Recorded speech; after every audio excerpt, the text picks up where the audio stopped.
दोस्तों, मेरा नाम रुचिका गुप्ता है और ये घटना तब की है जब मैं अपनी कॉलेज की पढ़ाई को पूरा करने के बाद कोई अच्छी सी नौकरी की तलाश में थी। फिर उस दिन एक नौकरी ने मैंने बहुत सारे ऑफिस के चक्कर काटे, लेकिन मुझे कहीं भी ऐसा कोई जुगाड़ नहीं मिला जिसका फायदा उठाकर मुझे नौकरी मिल जाती। लेकिन फिर मैंने हार नहीं मानी और मैं वैसे ही लगी रही। फिर मैं अपने इस समय को बिताने के लिए एक स्कूल बस ऐसे ही अध्यापक की नौकरी करने लगी। लेकिन मैं उस स्कूल की नौकरी में संतुष्ट नहीं थी, क्योंकि वह मेरे काम के लिए नहीं था और मुझे उसके आगे भी कुछ करके एक अच्छी नौकरी करनी थी। वो मेरा एक सपना था, इसलिए मैं और मेरे घर वाले भी मेरे लिए कोई अच्छी नौकरी की तलाश में थे, क्योंकि वह मुझे बहुत अच्छी नौकरी करता हुआ देखना चाहते थे, जैसे किसी बैंक की नौकरी, किसी बड़ी कंपनी में नौकरी जिसको करने के बाद मेरा भविष्य अच्छा हो। दोस्तों, मुझे मेरे एक बहुत अच्छे अंकल हैं जो मेरे पापा के बहुत अच्छे दोस्त हैं और वह पंजाब में रहते हैं। उनका नाम करमचंद है और वह बहुत पैसे वाले हैं। दोस्तों, उनके बहुत से लोगों से बहुत अच्छी जान पहचान है, इसलिए मेरी मम्मी ने उन्हें एक दिन मेरी नौकरी के बारे में बात करके उनसे मेरे लिए कोई अच्छे काम करने के लिए कहा। फिर अंकल ने माँ को कहा कि हाँ ठीक है, मैं तनु को कोई भी अच्छी जगह पर नौकरी जरूर लगा दूंगा, क्योंकि एक प्राइवेट बैंक में मेरा एक बहुत अच्छा दोस्त है। इसलिए मैं अपने दोस्त से रुचिका की नौकरी के बारे में बात करता हूँ और मुझे उम्मीद है कि बहुत जल्द हो जाएगा। फिर करीब 4 दिनों के बाद अंकल का मेरे घर पर फोन आया और तब वो कहने लगे कि उन्होंने अपने उस दोस्त से मेरी नौकरी के बारे में बात की है और उनके उस दोस्त ने मुझे दिल्ली इंटरव्यू के लिए गुरुवार के दिन बुलाया है। अब मम्मी ने उनको जाने कहा, ठीक है, रुचिका गुरुवार के दिन दिल्ली अपने उस इंटरव्यू के लिए पहुंच जाएगी। लेकिन फिर मम्मी ने कुछ सोचकर उनको कहा कि एक जवान लड़की का अकेले इतनी दूर प्रदेश में जाना ठीक नहीं होगा, इसलिए अगर आपको समय हो तो आप ही इसके साथ चले जाएं। तब अंकल ने कहा कि मुझे तो इन दिनों बहुत काम है, इसलिए मैं इसके साथ नहीं जा सकता, लेकिन हाँ, मैं यहाँ से अपने उस दोस्त को फोन कर दूंगा और कोई चिंता की बात नहीं है, क्योंकि मैं इसका वहाँ का सभी का काम फोन पर बात करके करवा दूंगा और अगर इस बीच मुझे थोड़ा सा भी समय मिला तो मैं कोशिश करके इसके साथ चला जाऊंगा। तब मम्मी ने उनको कहा कि ठीक है, जैसा आपको अच्छा लगे, लेकिन आप बस इसका काम जरूर करवा दो। फिर मंगलवार के दिन मेरे अंकल का फोन आ गया। उन्होंने मम्मी को कहा कि उनकी बात अपने दोस्त से हो चुकी है, मेरा इंटरव्यू बुधवार के दिन हो जाएगा और अब भी वो मेरे साथ दिल्ली चले जाएंगे। उन्होंने मेरे काम के लिए समय निकाल लिया है। दोस्तों, उनके मुंह से ये बात सुनकर मम्मी ने खुशी होकर कहा कि हाँ ठीक है, ये तो बहुत अच्छा है कि आप भी तनु के साथ चले जाएंगे, जिसकी वजह से हमें बिल्कुल भी चिंता नहीं होगी और फिर आपके साथ में जाने से बहुत फर्क पड़ेगा। अब अंकल ने कहा कि वो आज शाम तक हमारे घर आ जाएंगे और दिल्ली के लिए वो मेरे साथ कल सुबह जल्दी ही निकल जाएंगे। फिर वो रात को करीब 8 बजे हमारे घर पहुंच गए।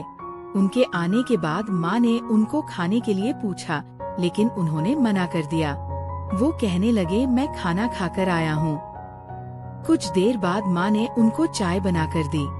फिर हम सभी लोग साथ में बैठकर कुछ देर बातें करे रहे और उसी समय अंकल के लिए माँ ने बिस्तर लगा दिया और फिर हम सभी जाकर अपनी अपनी जगह सो गए। फिर अंकल अगले दिन सुबह 5 बजे उठकर मैं और अंकल दिल्ली के लिए रवाना हो गए। कुछ घंटों के सफर के बाद हम दोनों दिल्ली पहुंच गए। वहां पर पहुंचकर अंकल ने मुझे नाश्ता करने के लिए पूछा। फिर मैंने उनको मुस्कुराते हुए कहा कि हाँ, मुझे इस समय भूख तो लगी है, इसलिए कुछ खाना तो पड़ेगा। और फिर हम दोनों एक रेस्टोरेंट में नाश्ता करने के लिए जाकर बैठ गए। तभी मैंने देखा कि वो एक बियर बार था। मैंने अंकल से कहा, ये तो वार है। आप अंकल ने मुझसे कहा कि माफ करना, ये गलती से हो गया, मैंने उस तरफ इतना ध्यान नहीं दिया था। चलो हम किसी और रेस्टोरेंट में चलकर बैठते हैं। फिर हम दोनों पास के ही एक होटल में चले गए और फिर हम दोनों ने वहाँ पर बैठकर नाश्ता किया। वहीं से उन्होंने मेरे सामने अपने दोस्त को फोन किया, उसको बताया कि हम लोग दिल्ली पहुँच गए हैं। अब उनके दोस्त ने फोन पर अंकल से कहा कि आज अचानक मुंबई से उनके बॉस लोग आने वाले हैं। उनके आने के बाद मेरा इंटरव्यू का काम हो जाएगा। और ये बात मुझे बताकर अंकल ने मुझसे कहा कि जब तक उनके उस दोस्त के बॉस लोग आए तब तक हम दिल्ली ही घूम फिर लेते हैं। फिर इस तरह से हम दोनों करीब 3 बजे तक दिल्ली में घूमते ही रहे। फिर मेरे कहने पर उन्होंने दोबारा अपने उस दोस्त को फोन किया। अब अंकल के दोस्त ने मेरे अंकल से कहा कि उनके बॉस की फ्लाइट देरी से है, इसलिए वो शाम तक आएंगे। और अंकल ने वो सुनकर कहा कि ठीक है, हम लोग शाम को 7 बजे तक ऑफिस पहुंच जाएंगे। उनके दोस्त ने कहा हाँ ठीक है, आप आ जाइए। फिर जब शाम को एकदम ठीक समय 7 बजे अंकल मैं उनके दोस्त के ऑफिस पहुँचे, तब हमें पता चला कि वह उस समय वहाँ पर नहीं था। और मेरे अंकल ने फोन करके उनसे पूछा, तब उनके दोस्त ने कहा कि उनके बॉस आज रात को यहीं पर रुकेंगे, इसलिए हम लोग भी अब एक कमरा लेकर कहीं किसी होटल में रुक जाएं। फिर मेरे अंकल ने एक होटल में पहुंचकर हमारे लिए एक कमरा किराए से ले लिया और फिर हम दोनों उस कमरे में चले गए।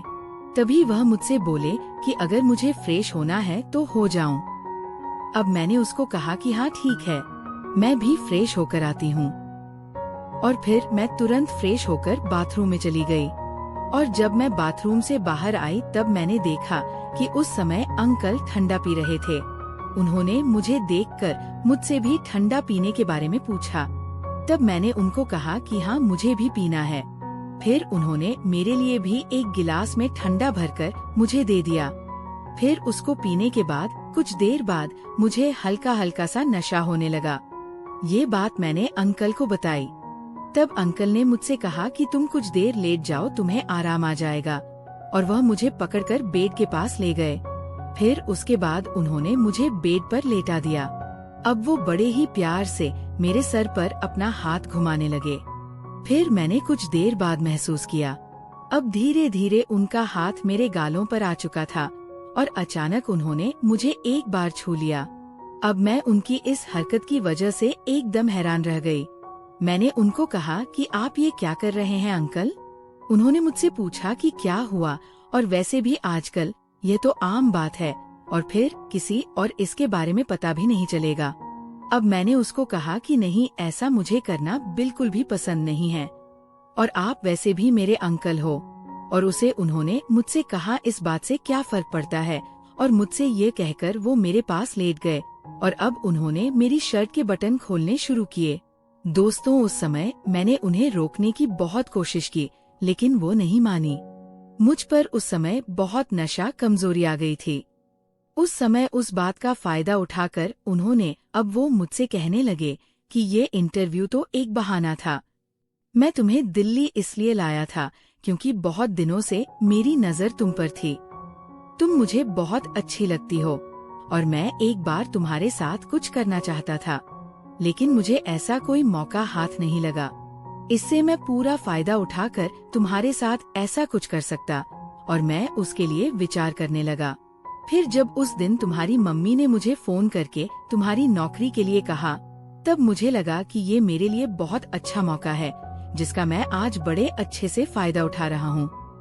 दोस्तों, मुझे उनके मुंह से ये बात सुनकर अपने कानों पर बिल्कुल भी विश्वास नहीं हो रहा था और फिर मैंने ये सभी क्या और कैसे करना है इसका विचार बनाया।